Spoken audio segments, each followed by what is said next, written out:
नमस्कार, मी अनिल उपाध्ये. शिवसिद्ध बातमीपत्रात आपलं स्वागत आहे. पाहूया आजची बातमी.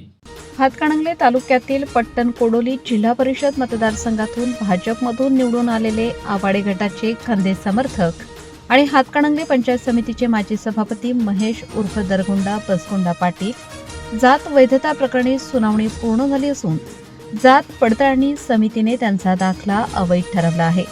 पट्टण कोडोली जिल्हा परिषद मतदारसंघ हा अनुसूचित जातीसाठी आरक्षित होता.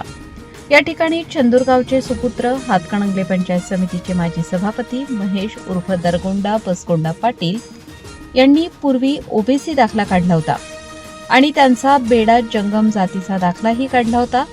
त्यांनी या मतदारसंघात अनुसूचित जाती प्रवर्गातून निवडणूक अर्ज दाखल केला होता. यावेळी यावर हरकत घेण्यात आली होती.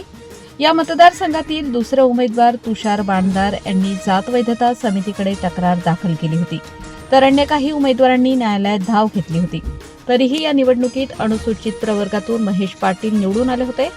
याबाबत निवडून आलेल्या सदस्य महेश पाटील यांच्यावर तक्रारदार तुषार जितेंद्र बाणदार यांनी जिल्हा जात पडताळणी समिती कोल्हापूर यांच्याकडे अर्ज दाखल केला होता. त्याची अंतिम सुनावणी दिनांक 3/6/2026 रोजी पार पडली.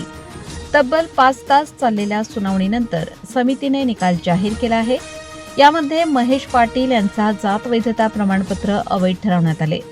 तुषार बाणदार यांच्या वतीने advocate Bhimsen Rajmane, advocate Sunil Kamble, advocate Sandesh Kamble, advocate Sharad Shinge, advocate Sandesh Kamble, advocate Kiran Kamble, advocate Rahulraj Kamble, advocate Mahesh Kamble, advocate Pravin Kamble, Pramod Dabhade यांनी बाजू मांडली.